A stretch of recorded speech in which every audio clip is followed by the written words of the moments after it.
Hello everyone, কেমন আছো তোমরা সবাই? আশা করছি বেশ ভালো আছো। আর আমার শরীরটা বিশেষ ভালো নেই, ওই ওয়েদার চেঞ্জের কারণে একটু শরীরটা দুর্বল। তো সবার সুস্থতা কামনা করে আজকের ব্লগটা স্টার্ট করছি। আজকে আমরা দুজন যাচ্ছি একটা মন্দিরে, একটা নতুন মন্দিরের সন্ধান পেয়েছি। আর বিশেষ করে এই মন্দির টাইপের কিছু জিনিস হলে দুজনেরই খুবই আগ্রহ হয়। অ্যাকচুয়ালি ও আর আমি দুজনেই তো খুবই কাছাকাছি ছিল। এটা একটা আমাদের প্রপার নিউ টাউনেই ছিল। তো এটা হচ্ছে একটা জগন্নাথ মন্দির, আর এটা উদ্বোধন হয়েছে এই যে 2024 সালে যে রথযাত্রাটা গেল সেদিনই। তো এটা হচ্ছে আমার একটা দিদির বাড়ির কাছ থেকে খুবই কাছাকাছি, সেই সূত্রেও একটু জানা, দিদিরা এসেছিল, প্লাস ইউটিউব ঘাটাঘাটি করেও অনেকটা আমরা দেখেছি। মন্দিরটা দেখতেই পাচ্ছ, ভীষণই সুন্দর একটা মন্দির করেছে, দারুণ দারুণ সুন্দর, যতই বলি হয়তো কম বলা হবে, ভীষণই সুন্দর লাগছিল। এখানে তো সবাই ফটো ভিডিও করছিল। আর তারপর ভেতরে চলে এসেছি। জগন্নাথ মন্দির, যেহেতু জগন্নাথ বলরাম সুভদ্রার একটা বড় করে মূর্তি বসানো আছে একদম সেন্টারে। তার ডান দিকে আছে রাম, সীতা আর লক্ষ্মণের একটা মূর্তি রাখা আছে। আর বাঁ দিকটাতে আছে একটা হনুমানজির মন্দির বা মূর্তি রাখা আছে। এই তিনটে টোটাল একদম পরপর করা আছে ঘর। তো চলো তোমরা আজকের ব্লগটা দেখতে থাকো। আশা করছি তোমাদের আজকের ব্লগটা ভীষণই ভালো লাগবে, খুবই ভালো লাগবে। মন্দিরটা ভীষণই সুন্দর।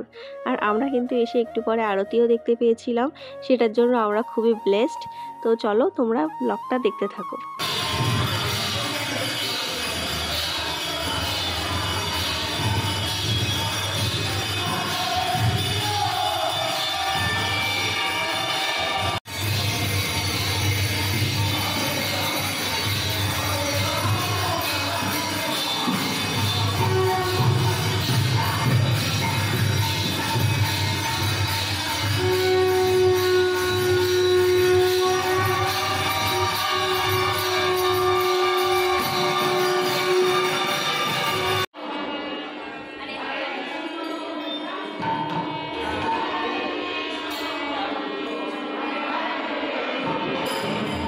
আর এই যে এখানে যে রাম লক্ষ্মণ সীতার যে মূর্তিটা ছিল, সেটা যে এতটা সুন্দর তোমাদেরকে হয়তো বলতেও হবে না, দেখলেই বুঝতে পারবে।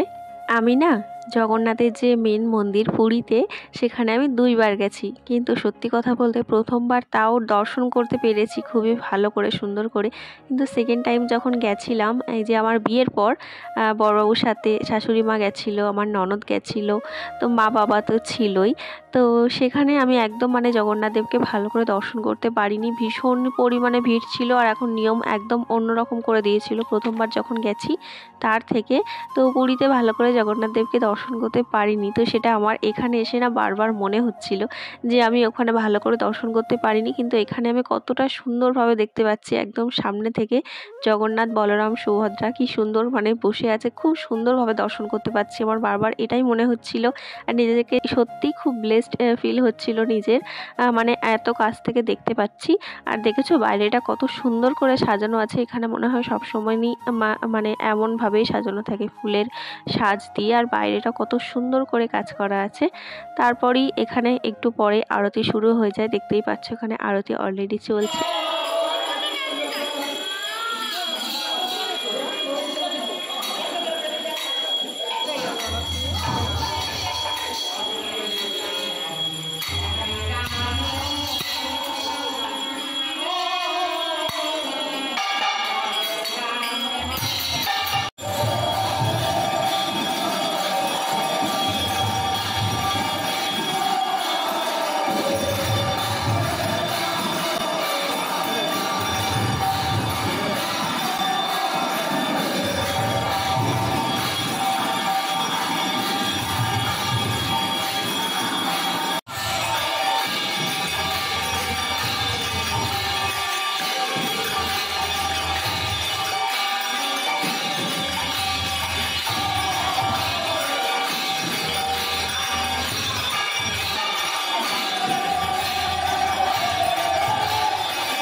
একটু ভালো করে খেয়াল করলে দেখতে পাবে সামনেই আছে বজরংবলীর যে মন্দিরটা সেটা বললাম, তার পাশেই আছে জগন্নাথ বলরাম আর সুভদ্রা যে বড় করে একটা মন্দির, আর তার পাশেই আছে একদম রাম লক্ষ্মণ সীতার মন্দির।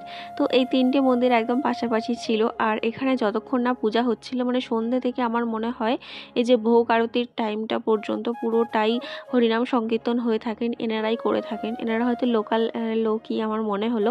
তো খুব ভালো মানে হরিনাম সংকীর্তন করছিলেন ওনারা, তো বেশ ভালো লাগছিল। আর এদিকে ফৌজিবাবু ভিডিও কল করেছিল দিদিভাইকে, তো দিদিভাইকে দিকে দেখাচ্ছিল, ভাগ্নি ছিল ওদের সবাইকে দেখাচ্ছিল।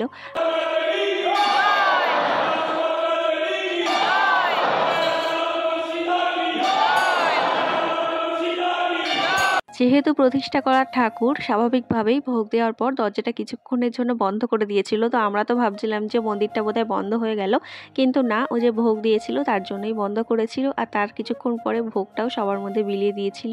আর আমি এখানে একটু ঢং করছিলাম, একটু ভিডিও নিচ্ছিলাম, কিন্তু এতটাই অন্ধকার ছিল, মানে একটাই জাস্ট লাইট দেওয়া ছিল সামনে, তো সেটাতে ভালো ভিডিও আসছিল না। আসার সময় প্রচণ্ড বৃষ্টি হচ্ছিল। আসার সময় ঠিক নয়, আমরা না মন্দিরে যে সময়টাতে বসেছিলাম যাওয়ার সময় একদমই বৃষ্টি পাইনি, কিন্তু যতক্ষণ বসেছিলাম আরতি হচ্ছিল মানে সময়টা পুরোটাই বৃষ্টি হয়েছে। তো আবার যখন বেরিয়েছিলাম একটু ঠিকঠাক হয়ে গেছিল। তো রাস্তাটা দেখো কতটা সুন্দর লাগছে, আর আমাদের বাইকটার সাথে আরোই সুন্দর লাগছে, তাই জন্য আমি ক্লিপটা নিচ্ছিলাম। আর আজকের ব্লগটা এইটুকুই। তোমরা সবাই খুব ভালো থেকো, সুস্থ থাকো, নিজের শরীরের যত্ন নিও। ওয়েদারটা খুবই খারাপ। তো দেখা হচ্ছে নেক্সট ব্লগে। টাটা।